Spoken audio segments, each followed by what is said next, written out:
Hello everybody and welcome to today's video, and well, again the better view in the background. And in today's video we're having a look at our Massey Ferguson 300 series.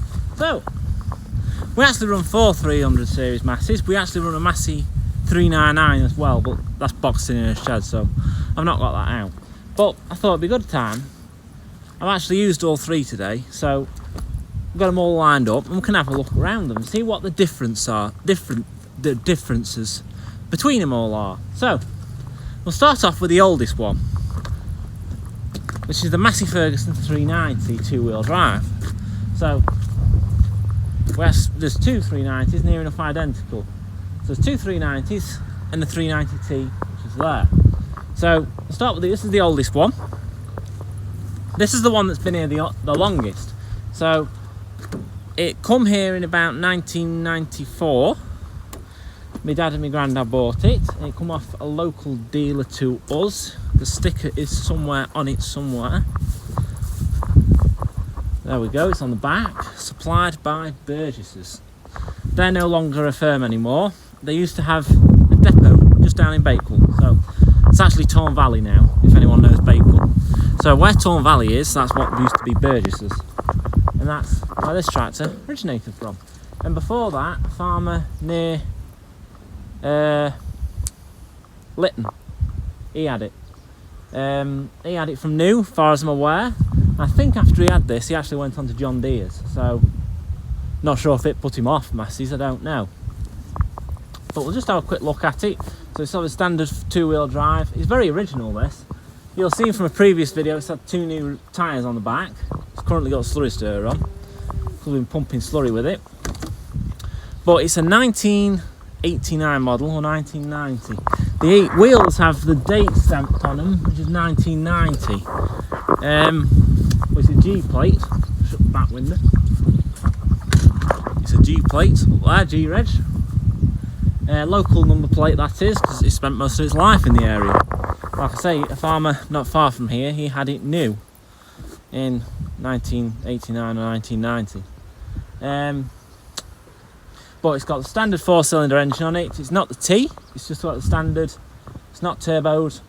It has done, I'll climb up and just have a look. It has done 4,567 hours. That is not true. It's been round the clock. It's done about 14,000 hours. So first off, we'll get in and just have a look. So it's got a shuttle gearbox. Quite rare this is. So because it's got the gears in the middle. So it's got an 8-speed gearbox, but it's got 8 forward gears and 8 reverse gears. That's how you know what's fast you're going, your revs counter, fuel gauge, temperature gauge, and your dashboard lights there, low fuel, oil pressure, battery light, turn that off. Spool valves down here, linkage controls. Radio, I've put a new radio in this because it stopped working, although that one has recently stopped working since. But it's been in about 5 years, I think. Front and rear, well that's front and that's rear.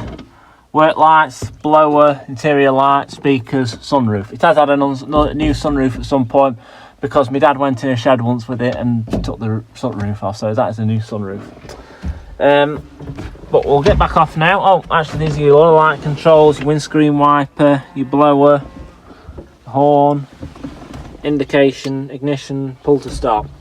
Pretty simple. PTO levers down there. Just got a single speed P. Although it's before they started selecting a shiftable PTO lever, because this has actually got a 1000 shaft in, so you could remove the shaft and put a 1000 shaft in, which is this has actually got in at the minute. So that is 1390 looked at. So it's quite an impressive lineup, this, isn't it? 3 390s. So we'll move on to the next one, the middle one, the middle-aged one. So this is a 1991 model. So pretty similar to the other one, apart from it's 4-wheel drive. These front mudguards have been added on. These aren't original. Me and my brother got these put on. I think my brother did more than me, to be honest. But same engine, everything else is similar. it's got a low line cab on, so it's got a low profile, so it sits 6 inches lower than that one, which I'm not sure if you can actually tell. This one is actually taller than that one. So they made a low profile version, so like it's got a loader on it. If you're going in and out of low buildings, you'd go for the low profiled option. Apart from that, it is pretty much a very similar tractor. Back end is all very similar on it. It's got a rear weight block on the back just because of a load of work.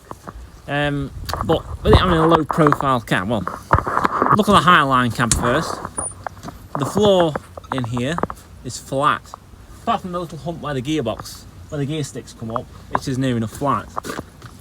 Whereas the low profile one, because the cab's sat down further, it's got a hump there.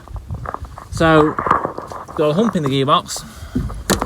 Well, it's got a hump because the cab is sat over the top of the gearbox, if that makes sense. So ideal for loader work because it's got shuttle gearbox. This is a 12-12 shuttle gearbox. This is a more common gearbox. It's got 12 forward, 12 reverse, 30k. That's also only 30k. Yeah, it's ideal for loader work, these 390s. A lot of 390s will have had loaders on at some point. They were made ideal for it. This one's done. This has actually not been round the clock yet, so this has done 8,183 hours. So it's done a fair bit of work. Radio's been removed because none of this is actually working up here. We've actually had a mechanic onto it, see if he could fix it, and he's actually took the relay out for the electrics up here because they stopped working. But the dashboard is very similar to that 390. It doesn't have the speedo, telling you how fast you'll be going on that. It's just got a Massey Ferguson logo. They changed them when they put the 12-speed shuttle gearbox on. So the gear sticks on the side on this one rather than in the middle. These are your spool valves. This is the bulkier spool valve lever, just because underneath there's 2 buttons. Those 2 buttons are your third service for the loader. So it saves you having to have 3 spool valves. Then obviously more modern, slightly more modern position linkage controls are all there. So I am actually a fan of these 390s, and they are good tractors. Oh, also this tractor's also got, you can see that, shiftable PTO lever. So you've got one PTO lever there, and another one there. So you've got 540 and 1000 without having to actually change the shaft on it, which is handy. They made it, like updated version. I think it was 1991. So the year after that one was built, or 2 years after. So this would have been one of the first with that shiftable PTO lever. This tractor, again, very original, and the original back wheels, tyres are original on this, they've not been changed. It's a local tractor as well. We've had it since about 2005, I think, 2004, this 390.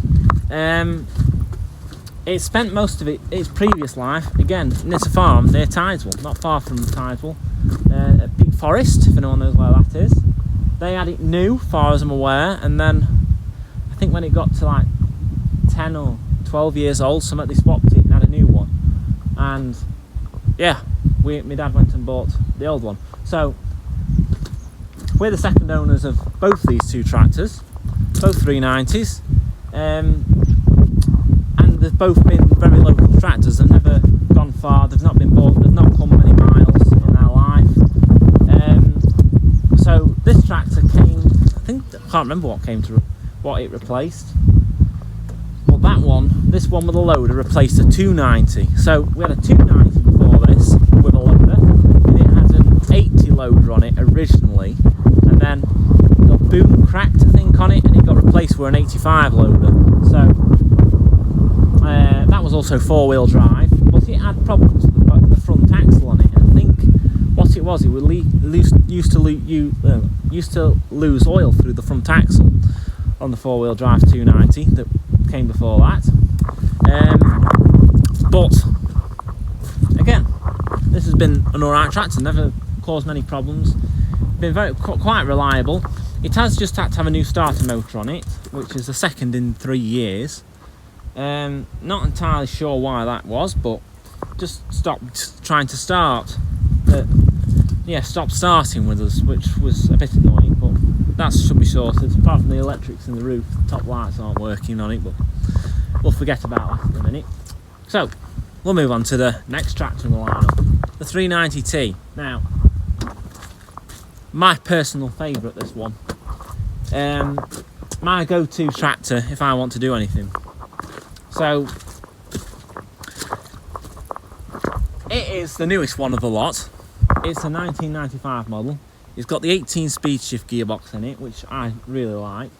Obviously it did have a problem, if you saw earlier videos of mine this summer, it did have the problem with the gearbox. The spring went in it and it was stuck in medium range. The other 390, the 1212 shuttle one, would have the same spring in it. It's not specifically the 18 speed shift problem. It's most modern 300 series there are problems. That 390 over there with the gear sticks in the middle will never have that problem because it doesn't have that spring, because its gears are directly over the top of the gearbox. It's no need for a spring. It's got, you know, 2 levers. It doesn't operate the same, shall we say. So again, similar to the first 390, Highline cab, but it's 4-wheel drive like the other 390. This one is, like I say, one of my favourites, my go-to tractor. It came here similar time to this 390.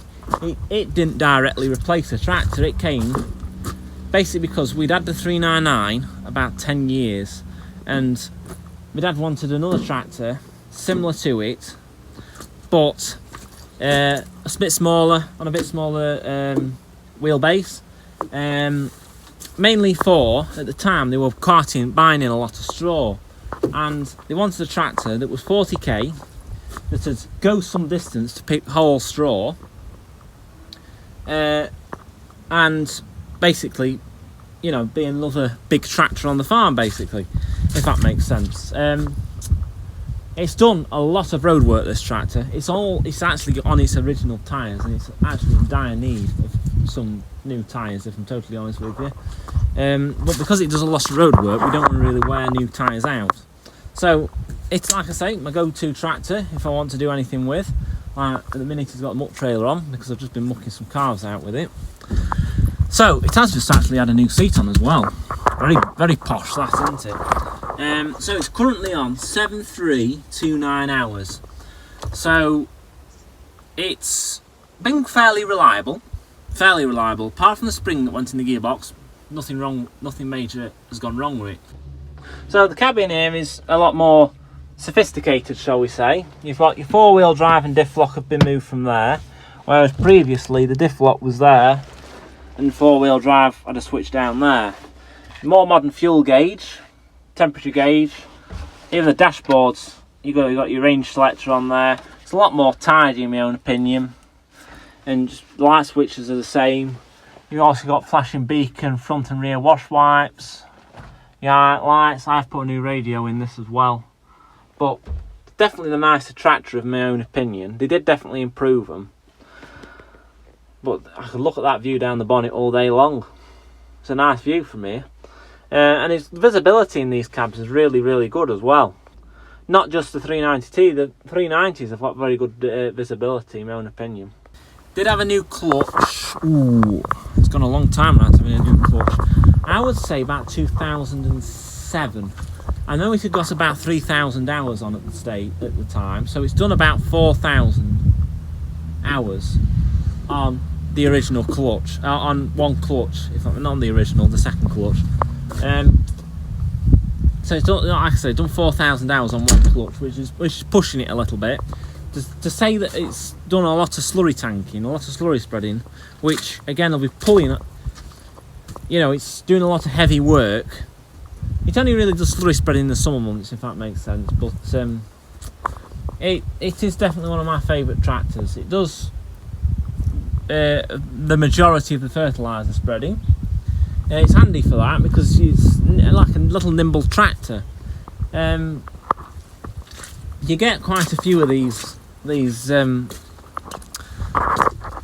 I've seen quite a few sat on diet feeders before, and you can understand why they'll make a good diet feeder tractor, because they're a short wheelbase and they're very manoeuvrable around a yard. And this is one of the reasons why the 300 series are quite popular. That is purely because they're quite simple, easy. They're simple, easy to use. If anything major does go wrong, they don't cost an arm and a leg to fix. Saying that, we've just had to have the gearbox stripped to bits, and it cost us about £2 to have that done. But they were very popular with livestock farmers. When these come out, these were aimed at the livestock sector, not the heavy haulage or the big arable men. These were popular, most popular with the livestock men, because they're handy around the yard. You can put a slurry tanker on them and they won't break. You know, that 390T will pull a 2,250 gallon slurry tanker. It knows about it when it's on the back and it's loaded, but it will do it. They're handy when they've got a loader on, especially when they've got the 12/12 shuttle gearbox. And yeah, they're just an all-round, a good round little tractor. And you can understand why they're so popular. I mean, that 390T, when my dad bought it in about 2005, 2004, 2005 it were roughly, we paid £10,000 for that, and it only had 2,000 hours on the clock. Now, I've seen some that are pushing 20 grand for a 390T. Similar condition to this. I would imagine that'll be worth double what it was back in 2004, 2005. Same with that 390. I think that was about 10 or 12,000 at the time. The one with the loader, the four-wheel drive 390. I bet that's still worth a good at least 15 now. And I think when they had that other 390 second hand in 1994, that two-wheel drive one, I'm sure they paid about 8 grand for that. So I'm sure my granddad told me once it were at 8 grand. He's sadly no longer with us for me to go and ask, but I'm sure I remember him telling me once that they paid 8,000 for that tractor in 1994. That's easily worth that now. So depreciation wise, they've got none. I could quite easily sell all 3 of these and have a brand new spanking new tractor sat in the yard.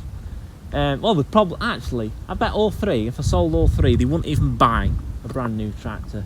Brand new 100 horsepower. Say 100 horsepower, because I don't think modern tractors have the same power as what these do. So you can easily get a 100 horsepower tractor on a 3-cylinder engine now. These are all 4-cylinder. That's 4-cylinder turbo, the 390T.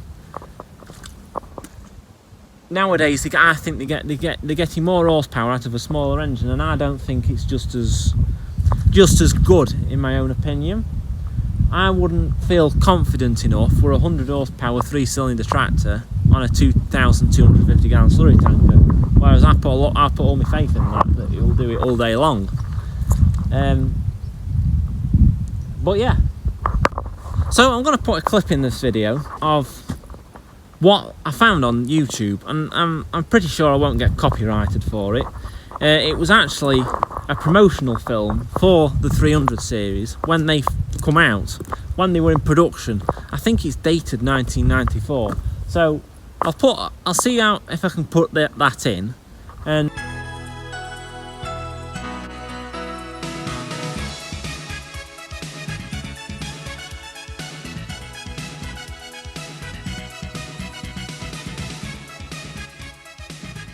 at Massey Ferguson, we have always built tractors, and our aim has always been to adapt and develop our range to meet the changing needs of farmers throughout the world. In 1986, 2 clear needs were defined, and Massey Ferguson's strategy was developed to fulfill these. The MF3000 series was introduced, a revolutionary range of high-specification tractors designed for the customer who needs maximum output from driver, tractor and implement in a high-tech farming environment.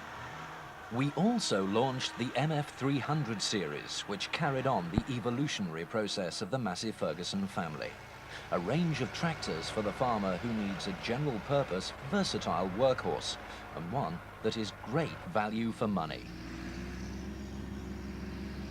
The 300 series retained the renowned features you would expect from Massey Ferguson, like Perkins high-torque engines, a choice of gearboxes with logical gear change, Ferguson system hydraulics, outboard epicyclic reduction units, 2-speed power takeoff, an externally mounted auxiliary pump, and higher hydraulic flow from both the Ferguson and the auxiliary pump. New to the range were improvements to both 2-wheel and 4-wheel drive front axles, and a restyled appearance with a new cab and ergonomic controls. Since its launch, the MF 300 series has undergone a program of continuous evolution in response to customer demands for improved operator comfort and versatility. In 1989, the appearance of the range was further enhanced with the new silver cabs. We introduced the Highline with a flat floor, a new fresh air system, and an air conditioning option. In 1991, a large number of new features were introduced. Central to these was the single-lever side gear shift. Ergonomically positioned by the operator's right hand, this gear shift system makes progress through the gears smoother than ever. And when this is used in conjunction with the 12-speed shuttle, the advantages to the operator are plain to see.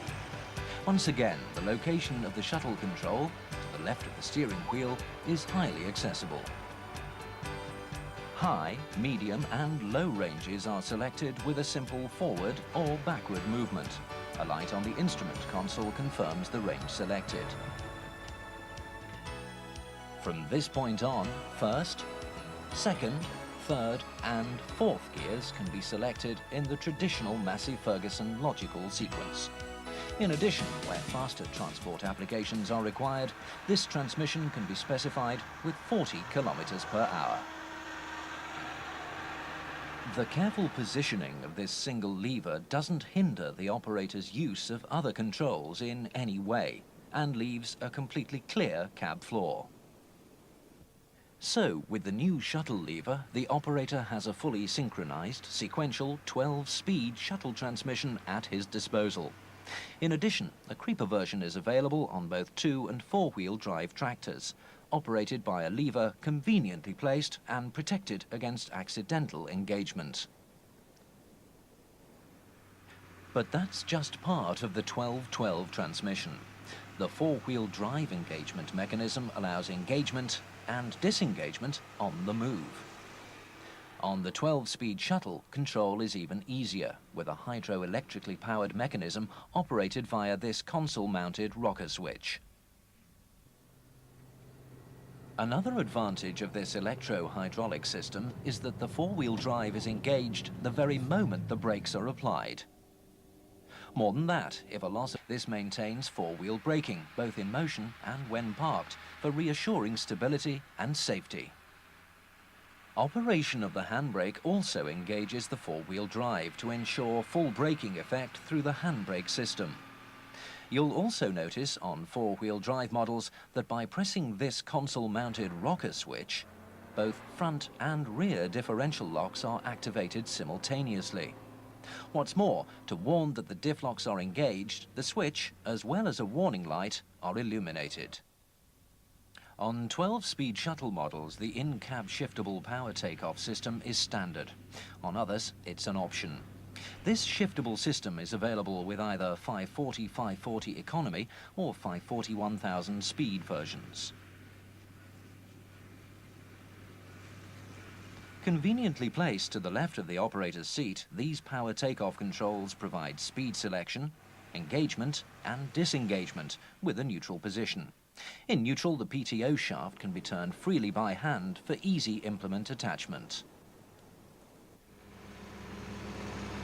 In 1993, the evolution of the MF300 series continued with the introduction of a further range of features to improve operator comfort and the performance of the tractor.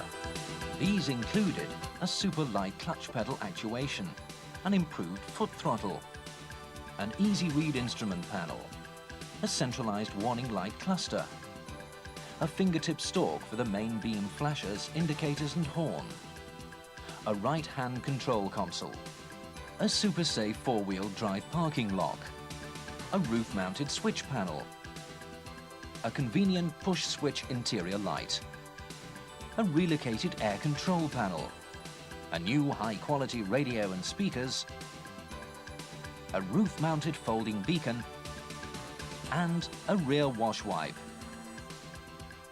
To improve maneuverability, we introduced AG axles, providing 55 degrees angle turning and balanced steering for equal number of turns left to right. For 1994, we have continued the evolutionary development of the MF300 series. This includes offering a whole new range of options on footstep models. The main innovation is the option to have the 12-12 transmission. All the benefits of this advanced system can now be supplied on the footstep version. 12-speed shuttle for greater flexibility when maneuvering. High, medium and low ranges are selected with a simple forward or backward movement, and a light on the instrument console confirms the range selected.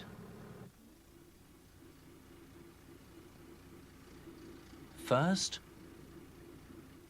second, third and fourth gears can be selected in the traditional Massey Ferguson logical sequence, with the option of 40 km per hour where faster transport applications are required. There's the creeper facility on both 2- and 4-wheel drive, and a 4-wheel drive clutch which allows engagement and disengagement on the move. There's electro-hydraulic engagement, automatic 4-wheel drive braking, switch-operated diff locks,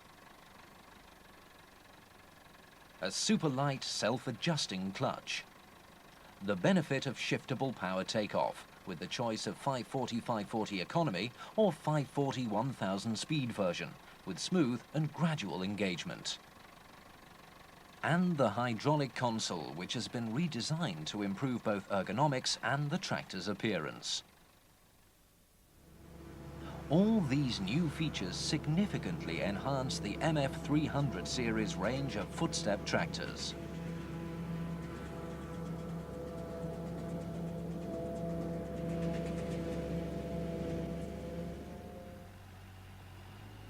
But as farming becomes more complex, tractors must be able to cope with a growing number of applications. So the operator needs a wider selection of gears and speeds, and also needs the ability to change to a lower or higher gear on the move. This is vitally important in maintaining drive and output in difficult or varying conditions. To meet this demand, Massey Ferguson has developed a new 18.6 speed-shift synchromesh transmission. Again, this is available on both cab and footstep models. The new gearbox offers 18 forward speeds, 8 of which are in the crucial field working range between 3 and 11 km per hour, with additional slower speeds for specialist applications and high road speeds for fast economical transport. The 18 speed shift offers 2 speed change in each of the 9 forward gears. The 9 fully synchromesh forward gears are selected using the unique MF300 series single lever side shift control that we've seen on the 12 speed. Again, high, medium and low ranges are selected with a simple forward or backward movement. A light on the instrument console confirms the range selected. From this point, first, second, third, and reverse gears can be selected in the traditional Massey Ferguson logical sequence. Reverse is fully synchronized and operated either between reverse and first, or alternatively, when faster cycle times are required, between reverse and second. Speed shift is operated by the touch of a button to give a smooth change, ensuring maximum operator comfort and changing so fast that drive to the wheels is virtually uninterrupted, maintaining engine speed and traction. There are two speed shift buttons, one mounted on the gear lever, which is ideal for transport applications, and the one on the right-hand side of the hydraulic quadrant for use in conjunction with the linkage controls. Both buttons can be operated independently. Speed shift indicator lights are mounted on the instrument console for when the operator is looking forward, and adjacent to the quadrant for fieldwork such as ploughing, baling and foraging. And the speed shift offers the flexibility to cope with these changing crop or ground conditions. Downward speed shift reduces speed by 17%, and upward changes increase speed by 20%. The design is simple, provides full engine braking in all ranges, and a hydraulic accumulator ensures a reserve of oil pressure is always available for speed shift, regardless of the demands for other services. So in summary, the 18 speed shift offers 18 forward gears with good overlap, a logical and progressive gear sequence, 8 gears in field working range, fully synchronized gears, including reverse, the option of 30 or 40 kilometers per hour, conveniently placed push-button selection with easily visible operation lights, jerk-free clutchless gear changes with full engine braking in all gears, and a reserve of oil pressure regardless of other system demands. The 18 speed shift is therefore a highly versatile transmission of a type that you normally only find on high specification models. In conjunction with the MF300 series high torque engine, it provides maximum output and greater fuel economy for both cab and footstep tractors. Massey Ferguson, geared for efficiency, geared for success. The first one, that was the first 300 series to ever come here, the 390. Then the 399, which isn't in this video. It's sat in the shed, but then it was the, I can't remember which one come first. Oh no, it was the 390T that come first. The 390T came first before the other 390. So I'll tell you how I remember now. The 390T came here before that 390. I was only, I don't know, 7 at the time probably, and I remember because this tractor came from Scotland, and it's got on the number plate the original dealer. Well, it's a bit blurry, but you can just make it out. It says PV Dobson on. So he's a Massey Ferguson dealer in Cumbria, and the farmer who had this before had it advertised in the Farmer's Guardian, I think, and my dad bought it unseen, and when it come, it had big cast iron wheel weights on the back, and I can remember my dad and a lad who worked for him at the time, they took them off and they put them on the 290 with the loader, and that tractor had them on for about a year before it was sold for that 390. So that 390T did definitely come first, I remember now. I'm not sure why it had these big steel wheel weights on the back. It might have been something to do with, maybe it had a loader on at some point. The history behind it is not 100% clear, but I do wonder whether it did have a loader on, purely because a bolt's been put in here at some point. Now, I don't think my dad ever put that in. I think that's for a joystick on a loader.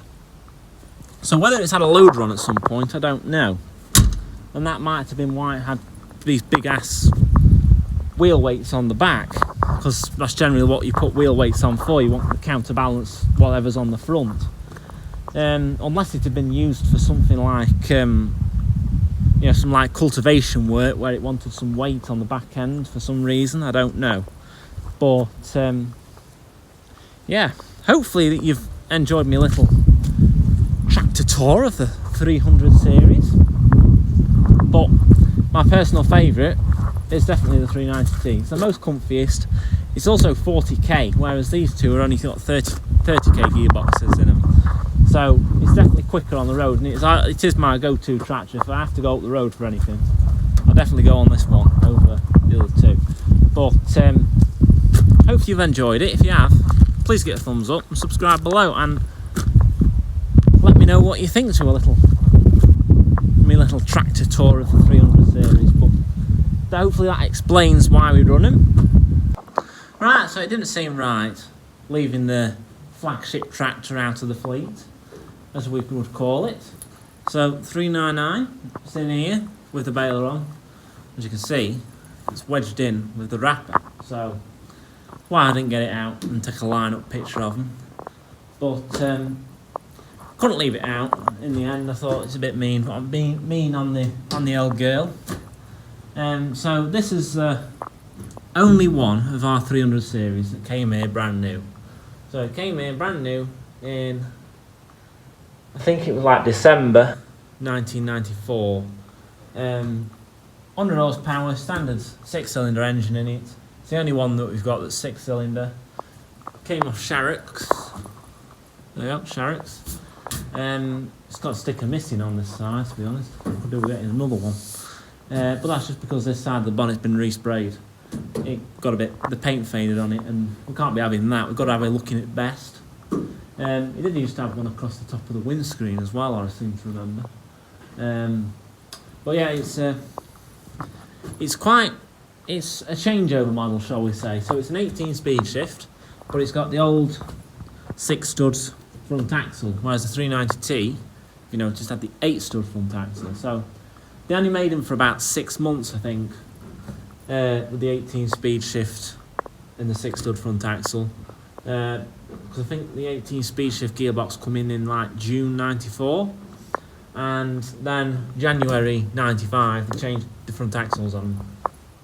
The reason they changed the front axles, I think, mainly was because the way you tell is the 6-stud to 8-stud, and they've got grease nipples as standard on their swivel joints, whereas our 390, which is now in the shed behind me there, that's got a 6-stud front axle.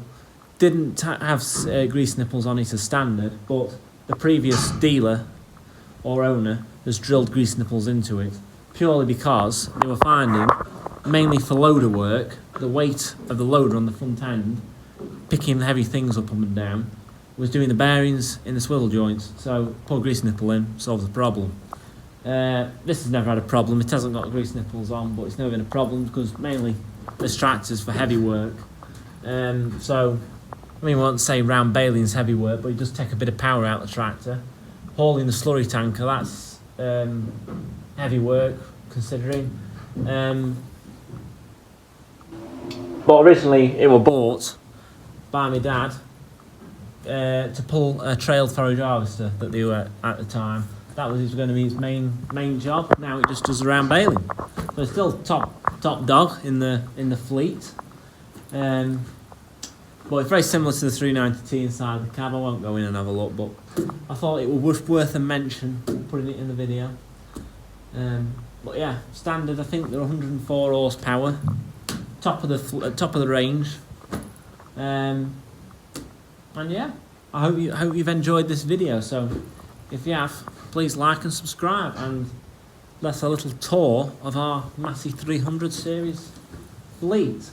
I've always fancied the 300 series. I've always fancied a bit of was a 362. So our neighbour originally had a 362. He didn't have it new. He had it second hand, but it was I think it was like an L-reg. I always fancied a 362, just something to have at the end of the day. It was a nice little tractor that he had, and they've got the same engine as a Massey 265, but they are smaller. They were a smaller tractor. They were more, I think they were shorter wheelbase as well. But yeah, maybe one day. Maybe one day we'll have a 362, I don't know. But yeah, hopefully you've enjoyed it, and please remember to like and subscribe, and I'll see you. Bye.